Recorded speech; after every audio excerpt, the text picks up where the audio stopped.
कि ये गलत कर रहे हो, ये सही नहीं है कि जो गुनहगार हैं उनको तो आप खुले में छोड़ दो कि जाओ जो दिल चाहे करो, और जो सच बयान कर रहा है उसको आप गलत मुकदमे में बगैर नोटिस के आप अंदर कर रहे हो। ये अच्छी बात नहीं है। और कहा है हमारे बैरिस्टर साहब ने कि अगर मोहम्मद जुबैर को कुछ हुआ, याद रखो कि मजलिस चुप नहीं रहेगी। कि ये सियासत आदमी को ले चली है उस तरफ जिस तरफ से लौटने का रास्ता कोई नहीं, और ये गुनहगारों की बस्ती इसलिए खामोश है, भेद खुल जाने के डर से बोलता कोई नहीं। कि मोहम्मद जुबैर को रिहा करना चाहिए, वरना लोग जो है सड़कों पर उतरेंगे।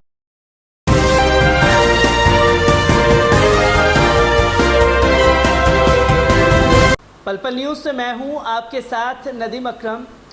बीते कुछ महीनों से लगातार एक नाम चर्चा में है, वो नाम है नुपुर शर्मा का।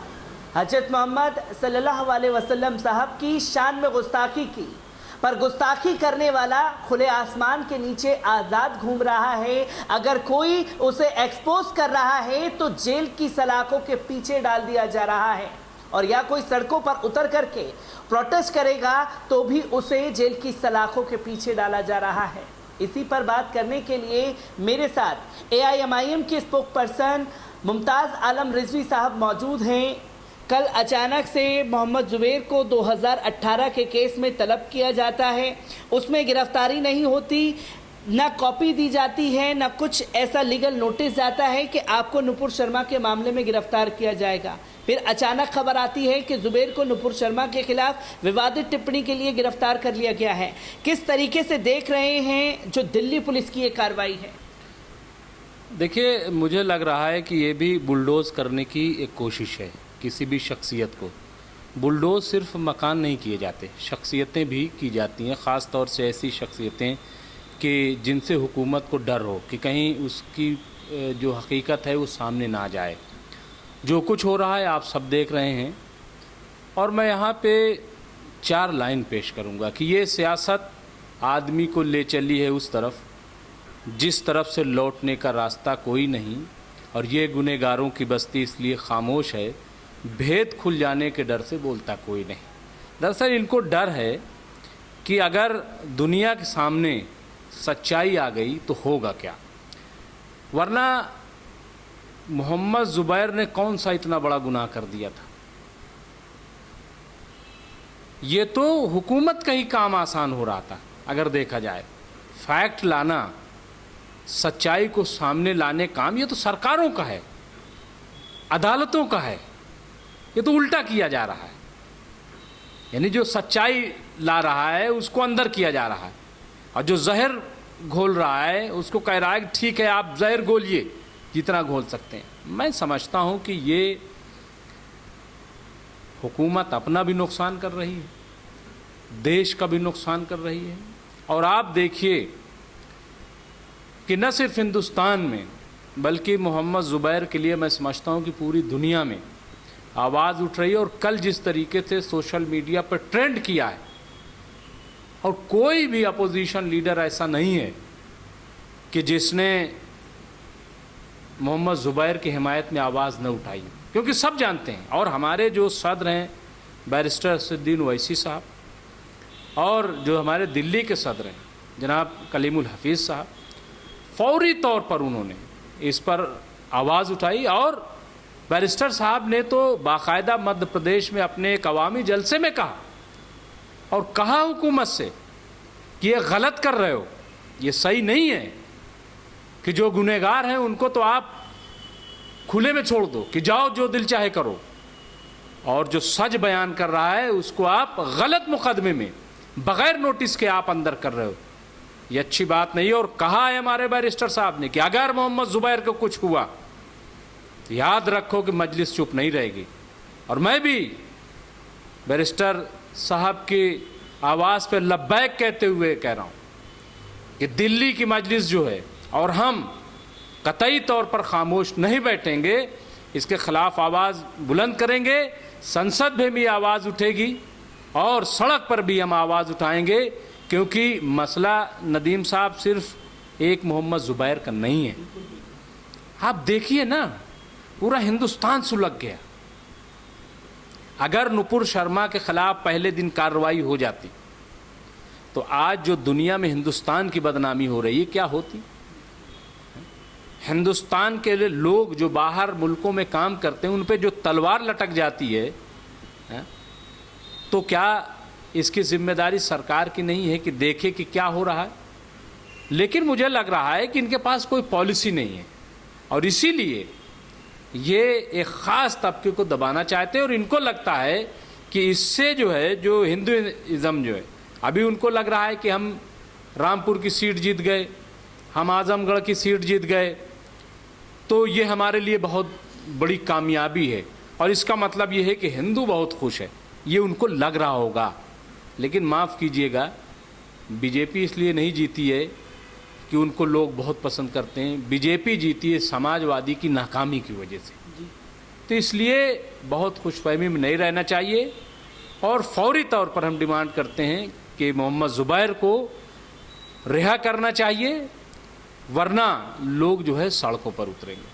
जुबैर के लिए लोग सड़कों पर उतरेंगे, पर कहीं ना कहीं दिल्ली पुलिस की भूमिका पर सवाल खड़े होते हैं। 2018 के केस में तलब किया जाता है मोहम्मद जुबैर, जो कि समन का पालन करते हैं, संवैधानिक तरीके से ऑफिस भी पहुंचते हैं, फिर गिरफ्तारी हो जाती है। यहाँ दिल्ली पुलिस जो है यति नरसिंहानंद को समन भेज देती है, वो आज तक कभी गिरफ्तार नहीं हुआ। क्या कार्रवाई हुई उसको लेकर के भी नहीं पता। आप लोग सड़कों पर उतरे तो 3 दिन के लिए आपको जेल की सलाखों के पीछे डाल दिया गया। ये दिल्ली पुलिस की जो भूमिका है उस पर मुंबई पुलिस भी सवाल खड़े कर रही है कि हमें कॉपरेट नहीं किया गया। किस तरीके से देखिए, ऐसा है कि दिल्ली पुलिस जो है वो किसके इशारे पे चलती है, ये देखना पड़ेगा। दिल्ली पुलिस का आका कौन है, मौला कौन है। जब वो ऑर्डर करता है, हमारा क्या गुनाह था। हमने तो FIR 29 मई को की इसी शाहीन बाग में, फिर हम नवीन कुमार जिंदल के खिलाफ 4 जून को गए, फिर जब दुनिया में बवाल मचा, हंगामा हुआ, तो हमारे बैरिस्टर साहब ने कहा कि आप बताइए, दुनिया की आवाज़ सुनकर कार्रवाई कर रहे हैं, मुल्क का 25 करोड़ मुसलमान जब कह रहा था तो आपने क्यों नहीं सुना। इस सब को लेकर के बहुत पुराने तरीके से हमने कहा हम जा कर के प्रोटेस्ट करेंगे। आपने मना कर दिया कि आप सिर्फ मेमोरेंडम दीजिए, हम मेमोरेंडम देने पहुँचे और आपने मेमोरेंडम भी नहीं लिया, देने दिया, आप हमें ले गए और हम पे झूठा इल्ज़ाम लगा दिया। आप बताइए ये क्या है, ये बुलडोज करने की बात है। आपने हम पे झूठा इल्ज़ाम लगाया कि पुलिस वालों पे हमला कर दिया। भाई कहाँ हमला कर दिया, कोई फुटेज है आपके पास? सारा मीडिया आप लोग दिखा रहे थे, लाइव चल रहा था उस वक्त कि हम लोग कितने पुराने तरीके से अपना मुतालबा कर रहे थे। इसी तरीके से मोहम्मद ज़ुबैर को आप देखिए कि आप 18 का मामले ले आए, बिल्कुल वैसे ही कि जैसे कहीं तशद्दुद होता है या करवाया जाता है और उसके बाद पुराने नोटिस की बुनियाद पे घर गिरा दिए जाते हैं। भाई ये बताइए, तशद्दुद के बाद ही क्यों आपको लगता है कि ये इल्लीगल है? पहले कार्रवाई क्यों नहीं होती है? और अगर मोहम्मद ज़ुबैर मान लीजिए वो एक्यूज़ था किसी मामले में, तो 2018 से क्या आप इंतज़ार कर रहे थे? तो ये सब देखिए दुनिया जान रही है कि सब क्या हो रहा है। आप हमें जेल में भेज दो, कहीं भी भेज दो, लेकिन जो सच्चाई है, देखिए सच्चाई कभी छिपती नहीं, कभी नहीं छुपती। सच्चाई जो है वो सामने आती है। तो इसलिए ये दिल्ली पुलिस को मैं कहूँगा कि दिल्ली पुलिस कम से कम अपना किरदार बचा ले। ठीक है, आका का हुक्म है, लेकिन ऐसा हुक्म न मानिए कि जिससे आपके किरदार पर, आपके शबीह पर, क्योंकि दिल्ली पुलिस जो है बहुत अच्छी समझी जाती थी, लेकिन आज जो उसका अमल है उसकी वजह से वो बदनाम हो रही है चारों तरफ। तो इसलिए कम से कम जो अफसरान हैं, चाहे दिल्ली पुलिस कमिश्नर हों, चाहे उनके नीचे काम करने वाले DCPs हों, जॉइंट पुलिस कमिश्नर हों या ACP हों या जो भी हैं, इन सब को चाहिए कि कम से कम गौर करें कि अपना किरदार तो बचाए रखें। दिल्ली पुलिस का जो एक मर्तबा है, एक वक़ार है, उसको ज़रूर बाकी रखें। एक आखिरी सवाल आपसे लेना चाहूँगा, क्योंकि कल जैसे ही ज़ुबैर की गिरफ्तारी की खबर सामने आई, राहुल गांधी का ट्वीट आ रहा है, अखिलेश यादव ट्वीट कर रहे हैं, ममता बनर्जी ट्वीट कर रही हैं, तमाम लोग जो अलग अलग जगह से बैठ कर के ट्वीट कर रहे हैं। अगर यही लोग सड़कों पर आएंगे तो क्या निज़ाम बदलेगा इससे? देखिए ऐसा है, ये ट्वीट खेलने ही से ये सारी दुर्गत हुई। मैं आपको बताऊं, ट्वीट जो एसी के कमरों में बैठ के, और जैसा कि मैंने कहा ना, अभी समाजवादी पार्टी जो हारी है भाजपा से, उसका जिम्मेदार अभी मुसलमानों को ही करार दिया जा रहा है। लेकिन राजभर ने जो कहा कि भाई तुम घर में क्यों बैठे रह गए, तुमने वोट क्यों नहीं बाहर डलवाया। रामपुर में आज ये कहा जा रहा है तो भाई आजम खां और उनकी टीम क्या कर रही थी, वोट क्यों नहीं डलवाया, क्यों उसने चेक नहीं किया। तो ये जो ट्वीट है नदीम साहब ना, इसकी वजह यही है। अभी मैंने एक सवाल कर लिया, अलका लामा एक जगह हमारे साथ लाइव थी, तो मैंने कहा कि ये बताइए, राहुल को ईडी ले जाती है तो ये सत्याग्रह शुरू हो जाता है, कांग्रेस पूरी सड़क पे आ जाती है। लेकिन सत्याग्रह जिसके लिए शुरू हुआ था 11 सितंबर 1906 के महात्मा गांधी ने दक्षिण अफ्रीका में रंग नस्ल भेदभाव के खिलाफ सत्याग्रह शुरू हुआ था, तो कांग्रेस पिछले 8 साल से जो मुसलमानों के साथ जुल्म ज्यादती की जा रही है, भेदभाव किया जा रहा है, उसके खिलाफ सत्याग्रह क्यों नहीं किया। और आज फिर मैं कह रहा हूं कि वाहिद एक जुबैर का मसला नहीं है, तो आखिर तमाम पार्टियां सत्याग्रह क्यों नहीं कर रही हैं। अगर गांधी जी को वाकई मानने वाले हैं तो राहुल गांधी की वजह से ही सत्याग्रह होगा।